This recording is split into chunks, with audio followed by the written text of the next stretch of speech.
بسم اللہ الرحمن الرحیم۔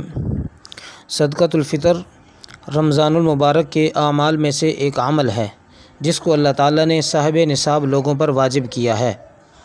اس کے وجوب کا وقت اگرچہ عید الفطر کے دن صبح صادق کے بعد ہے، لیکن بہتر یہ ہے کہ اس دن سے پہلے اس کی ادائیگی کر دی جائے، اور اس کو اللہ تعالیٰ نے رمضان میں روزوں میں ہونے والی جو کوتاہیاں ہیں ان کے ازالے کے لیے اور غریب لوگوں کے کھانے پینے کا انتظام کرنے کے لیے اللہ نے اس کو مشروع کیا ہے۔ اس میں چند چیزیں سمجھنے کی ہیں۔ سب سے پہلی بات یہ سمجھنے کی ہے کہ صدقۃ الفطر کس پر واجب ہے۔ تو اس کا جواب یہ ہے کہ صدقۃ الفطر اس آدمی پر واجب ہے جو صدقۃ الفطر کے نصاب کا مالک ہو۔ صدقۃ الفطر کا نصاب کیا ہے؟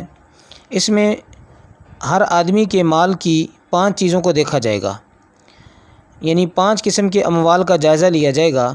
جو ان 5 قسم کے اموال کا مالک ہوگا یا ان میں سے کسی ایک کا مخصوص مقدار کا مالک ہوگا، اس پر صدقۃ الفطر واجب ہو جائے گا۔ وہ 5 مال یہ ہیں: سونا، چاندی، نقدی، مال تجارت اور اپنی ضرورت سے زائد سامان۔ یہ 5 قسم کے مال اگر کسی کے پاس موجود ہوں اور سب کی مالیت ملا کر 52.5 تولہ چاندی کی مالیت کے برابر ہو جائے تو اس پر صدقۃ الفطر واجب ہو جاتا ہے۔ اور اگر کسی کے پاس ان میں سے کوئی ایک ہو، سونے کے علاوہ بقیہ 4 چیزیں، نقدی، مال تجارت، چاندی اور ضرورت سے زائد سامان، یہ 4 چیزوں کا حکم یہ ہے کہ اگر یہ 52.5 تولہ چاندی کی مالیت کے برابر ہوں، اکیلی ہوں، تو اس کی وجہ سے بھی آدمی صاحب نصاب بن جاتا ہے اور اس پر صدقۃ الفطر واجب ہے۔ اور اگر اکیلا سونا ہے تو سونا کی موجودگی میں 7.5 تولے کی مقدار ضروری ہے۔ اس سے کم ہوگا تو وہ صاحب نصاب نہیں بنے گا۔ لیکن زکوٰۃ والا مسئلہ یہاں پر بھی ہے کہ سونے کے ساتھ جب بقیہ 4 چیزیں ملیں گی تو اس کی وجہ سے بھی اگر مقدار 52.5 تولہ چاندی کی مالیت کے برابر ہو گئی تو وہ صاحب نصاب ہو جائے گا۔ یہ تفصیل تو ہے صاحب نصاب بننے کی۔ اس کے بعد دوسری چیز یہ دیکھی جائے گی کہ اس کی ادائیگی کب کی جائے۔ تو ادائیگی کا وقت اس کا عید الفطر کی نماز پڑھنے سے پہلے ہے۔ عید الفطر کے دن نماز عید پڑھنے سے پہلے ادا کر دیا جائے یا رمضان میں کسی دن ادا کر دیا جائے تو اس کی ادائیگی ہو جاتی ہے۔ اگر کسی نے عید الفطر کی نماز پڑھ لی اور ادائیگی نہیں کی تو اس کا وجوب ختم نہیں ہوگا، بلکہ وہ بدستور اس کے اوپر لازم رہے گا۔ وہ عید الفطر کے بعد جب بھی اس کے پاس موقع ہو وہ اس کی ادائیگی کرنے میں تاخیر نہ کرے، جلدی اس کی ادائیگی کر دے۔ تیسرا مسئلہ اس میں یہ ہے کہ صدقۃ الفطر کس کی طرف سے واجب ہوتا ہے۔ تو اس کا حکم یہ ہے کہ ہر مرد پر اپنی طرف سے اور اپنی نابالغ اولاد کی طرف سے صدقۃ الفطر واجب ہے کہ وہ ادا کرے، اور نابالغ اولاد بھی اگر خود مالدار ہو تو اس کے مال میں سے ادا کرے، اگر مالدار نہ ہو تو باپ اپنا بھی صدقۃ الفطر ادا کرے اور اپنی نابالغ اولاد جتنی بھی ہے اس کا صدقۃ الفطر ادا کرے۔ آدمی کی زیر کفالت اس کی بالغ اولاد یا اس کی بیوی، ان کا صدقۃ الفطر واجب تو نہیں ہے کہ اگر وہ خود مالدار ہوں تو اپنا صدقۃ الفطر وہ خود ادا کریں، اور اگر مالدار نہیں ہیں تو ان کا صدقۃ الفطر ان کے اوپر لازمی نہیں ہے۔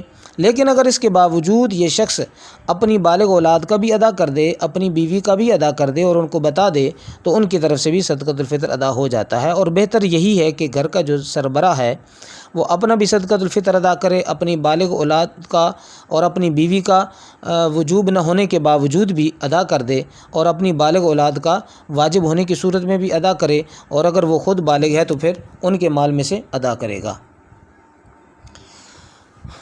یہ تیسرا مسئلہ ہے۔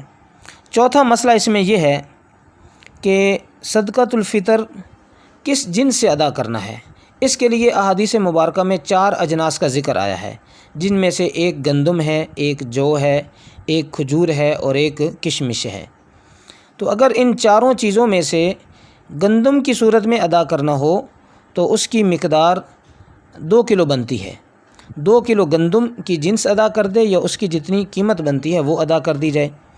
اور اگر گندم کے علاوہ بقیہ 3 اجناس سے صدقۃ الفطر ادا کرنا ہو تو پھر ان کی مقدار 2 کلو نہیں ہے، بلکہ ان تینوں کی مقدار 4 کلو ہے۔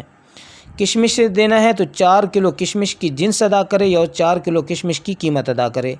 جو سے اگر دینا ہو تو 4 کلو جو کی جنس سے ادا کرے یا اس کی قیمت سے ادا کرے۔ اگر کھجور سے دینا ہو تو کھجور کی 4 کلو مقدار جنس سے ادا کرے یا اس کی قیمت ادا کرے۔ تو یہ اجناس کا ذکر ہے۔ اسی طرح اس میں 5واں مسئلہ یہ ہے کہ صدقۃ الفطر کس کو دیا جائے گا۔ تو اس کے لیے جو نصاب بتا دیا گیا کہ 5 قسم کے اموال دیکھے جائیں گے۔ اگر ان 5 مالوں کی صورت میں یہ صاحب نصاب بنتا ہو، یعنی 52.5 تولہ چاندی کی مالیت کے برابر یہ مالک بنتا ہو، تو اس پر صدقۃ الفطر واجب ہے۔ اور جس کے پاس اتنی مقدار مال نہیں ہے اس پر صدقۃ الفطر واجب تو نہیں، اگر ایسے لوگوں کو دینا چاہیں تو ان کو صدقۃ الفطر دے سکتے ہیں جو نصاب کی مقدار سے کم مال کے مالک ہیں۔ اور بنیادی طور پر صدقۃ الفطر کا وہی نصاب ہے جو زکوٰۃ کا نصاب ہے۔ جس کو زکوٰۃ دی جا سکتی ہے اس کو صدقۃ الفطر بھی دیا جا سکتا ہے، اور جس کو زکوٰۃ نہیں دے سکتے اس کو صدقۃ الفطر بھی نہیں دے سکتے۔ یعنی جس کو زکوٰۃ دینی ہے یا صدقۃ الفطر دینا ہے اس کی مالیت میں سے 5 چیزوں کا جائزہ لیا جائے گا کہ اگر وہ 52.5 تولہ چاندی کی مقدار سے کم کے مالک ہوں تو پھر دے دیا جائے، زکوٰۃ بھی دے دی جائے اور صدقۃ الفطر بھی دے دیا جائے، اور اگر اتنی مال کی مالک نہ ہوں تو پھر ان کو زکوٰۃ اور صدقۃ الفطر یعنی اتنی مقدار سے زیادہ کے مالک ہوں تو پھر صدقۃ الفطر اور زکوٰۃ ان کو نہیں دی